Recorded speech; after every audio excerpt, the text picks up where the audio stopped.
My name's Ari, and I'm the founder of Exploding Stegosaurus Rhythm Bones Company.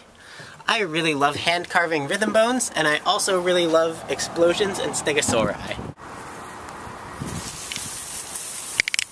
Rhythm bones have been around in one form or another for millennia. The rhythm bones rose to prominence in both Irish music and minstrel shows at around the same time in the 19th century. Irish playing is one-handed and fairly straightforward.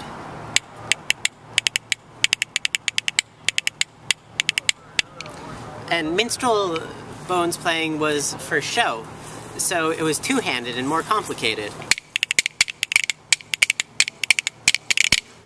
To make my rhythm bones, first I go into the woods and harvest a big piece of wood. It looks something like this. Once the wood is closer to the size of a rhythm bone, I start to carve it. Just kidding.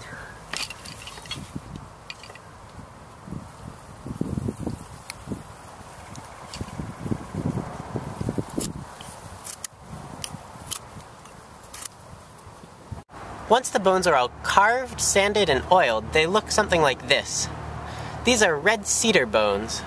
They're thicker than many bones, so they make a lower sound.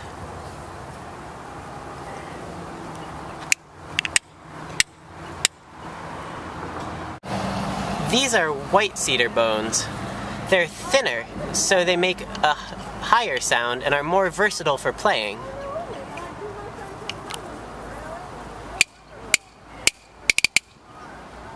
So that's the rhythm bones, and that's my company.